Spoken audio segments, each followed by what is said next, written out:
Thank you for tuning in. This is the 88th Readiness Division Retirement Service Office. The first slide you see here is our contact information. It has our building location on Fort McCoy, our phone number, our group email address, which we highly recommend that you use, our Facebook page, the My Army Benefits page, and the Soldier for Life website. Each presentation that you're going to see will start and end with this slide. You will have our contact information. Next slide. What I'm going to cover is your 20 years of qualifying service, or your Notification of Eligibility, also known as a NOE, and what's covered inside the NOE, the Reserve Component Survivor Benefit Plan. Next slide. Notification of Eligibility. Once you have 20 qualifying years of good service, 20 good years, credible years, you will receive your Notification of Eligibility for retired pay at age 60. Once you receive this, you have to make an election going into your RCSBP. This is cut on your RYE, your anniversary year ending date, AYE. It'll be 90 days after that you should receive it in the mail. If you check your iPerms prior to the 90 days or around the 90-day marker, you'll see it there first before you receive it in the mail. Next slide. So what is Reserve Component Survivor Benefits, or RCSBP? This is the sole means for any of your survivors, spouses, or children that meet the age requirement to receive a portion of your retirement if you were to die before receiving retired pay. In other words, this is an annuity that is paid out to your spouses or children as long as they are age eligible. This is showing the time frame that the Reserve Component Survivor Benefit is covering. This is the coverage for that time frame. It is from the time that you receive your 20-year letter until you receive retired pay, which means could you still be reserve, drilling, or sitting in the gray area? Yes. If you got your 20 years, you said, hey, I'm hanging up my hat, I'm good to go, not a problem. If you were to die in that time frame before you receive retired pay, your survivors, as long as it's annotated, would receive up to 55% of your retired pay for the rest of their life, or until they age out if it's children. When you reach retirement age, that will change to survivor benefits, and that will be covered later in another video. Next slide. Making your initial election into the RCSBP, or Reserve Component Survivor Benefit election, must be made within 90 days of notification of eligibility, or receiving your 20-year letter. This is explained in great detail in your 20-year letter. Your 20-year letter is now up to 3 pages long, explaining this process. If you do not make an election within 90 days, an election will be made for you. Next slide. So there's 3 election categories. Option A, no coverage. You're electing to not cover anybody in this time frame. You believe that you will make it to age 60. Or you do not have any eligible dependents. You're a single person, no kids, no spouses, no nobody. This is option A for you. Option B, you love your spouse, you love your kids enough, but you state, I'll give you a portion of my retirement, but you will not receive it until I, the soldier, would turn age 60. Option C, you love everybody so much, you're willing to give them your annuity immediately upon your death. So as soon as you die, your spouse would be eligible to receive your annuity immediately upon your death. Granted, paperwork processing, there will be a delay, but it would be backdated to the date of death. If your notification of eligibility is dated, or your 20-year letter is dated after January 1st of 2001, you will receive automatic RCSBP coverage if you have a dependent or a spouse inside DEERS and you fail to fill out and complete the DD Form 2656-5 within 90 days of receiving your 20-year letter. So if you don't fill out the 2656-5, after 90 days, HRC will default you to option C, full coverage immediately upon your death. If you fill out the form and send it in, they will do it according to what you filled out. We encourage anyone that even if you're going to choose option C, please do not let it default. Fill out the paperwork, send it into HRC, and make sure your spouse has a copy of it. We run into it time and time again that when a spouse comes to us because the soldier has passed, they tell us, oh, the spouse just let it default. We were going to take it anyways. Soldiers, you know, paperwork makes things happen. Help your spouse out, help us helping your spouse so that the transition is a lot smoother. Next slide. The best part about this is spousal concurrence. Your spouse holds the power of the pen. If your NOE is dated after January 1st of 2001, you must have spouse concurrence if you elect anything less than full coverage for your spouse, which means if you elect option C, full gross pay, you do not need spouse concurrence.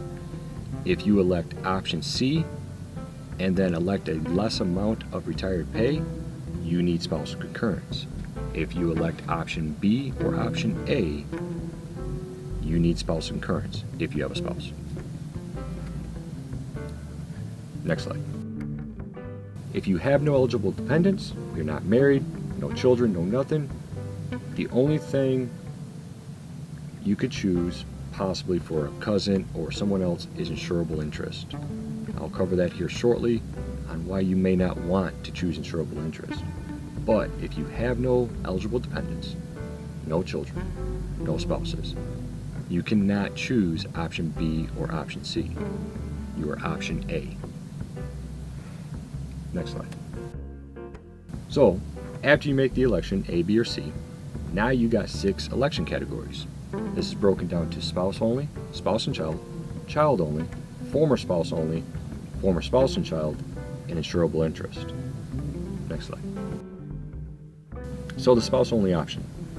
This is an annuity paid forever unless the spouse remarries prior to the age of 55.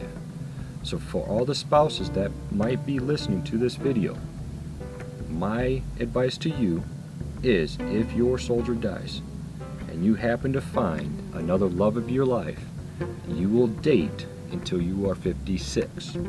Then you can remarry the new love of your life. If you forget, that's okay. The annuity will stop. But what you'll do is you'll tell the new spouse or the new love of your life, I love you, but we need a divorce. You'll get a divorce, the annuity is reinstated. Then you'll date till you're 56 and remarry them. All right? RCSBP premiums are suspended when there is no eligible spouse or former spouse. So, soldiers, you and your spouse are together, you're in the gray area, you're not receiving pay. You've been sitting there, we'll say 10 years. Your spouse unfortunately dies.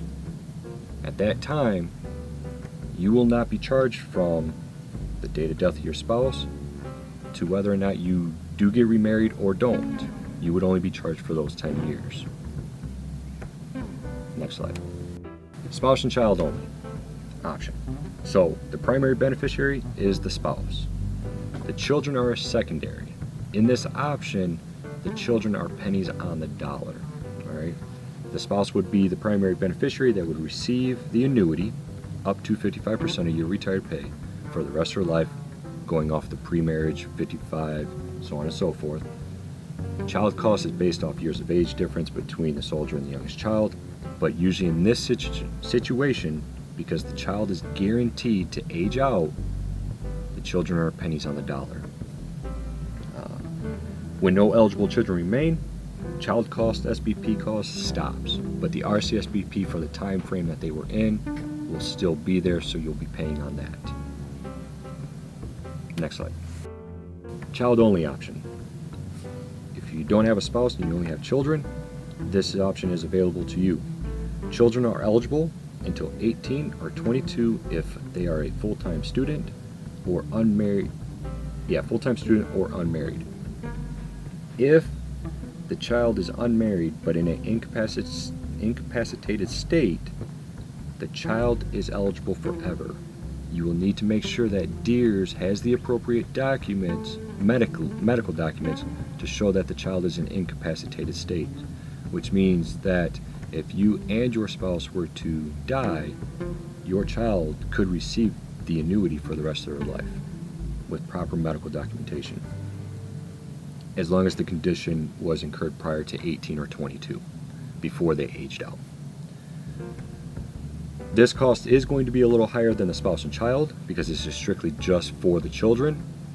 It won't be as high as 3.5%, which is the max for RCSBP, but there will be a little more for this child-only option. The annuity is divided up equally between all the children, which means that the youngest child becomes the happiest child, because eventually all the other ones age out and the youngest one will receive 55% of the pay until they age out. Next slide. Okay, former spouse coverage. Former spouse coverage can be current spouse but does not have to concur, or the current spouse does not have to concur. This is all going to be driven off of the divorce decree between the soldier and the former spouse. If the divorce decree states retired pay and retired pay only, the former spouse is only entitled to pay while the soldier is alive. If the divorce decree states that the former spouse is entitled to retired pay and annuity, then the current spouse is not eligible to receive anything when the soldier dies. So, we highly encourage you as a soldier or a current spouse, and if they have a former spouse, to read the divorce decree, because when you come to us and ask us questions in regards to the retired pay application, there is a section that requests former spouse information. The question we are going to ask you is, what does the divorce decree state? If it does not state anything for retirement, it does not state anything for annuity, you do not have to put the former spouse on the form. If it does, you need to put them on there, meaning the former spouse needs to go on the form.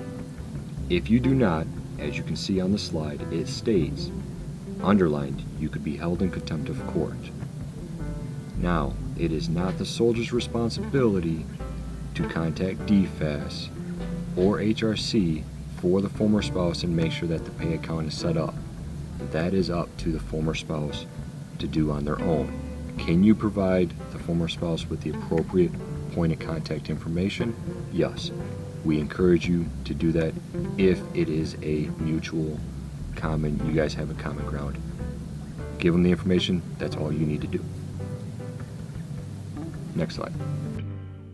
For former spouse and former spouse children, if you had children in a previous marriage and the divorce decree states that they are entitled to the annuity and retired pay, or just the annuity, and you are now remarried and have current children, the only children that are covered are the children from the previous marriage, and everything for the former spouse is the same as the previous slide.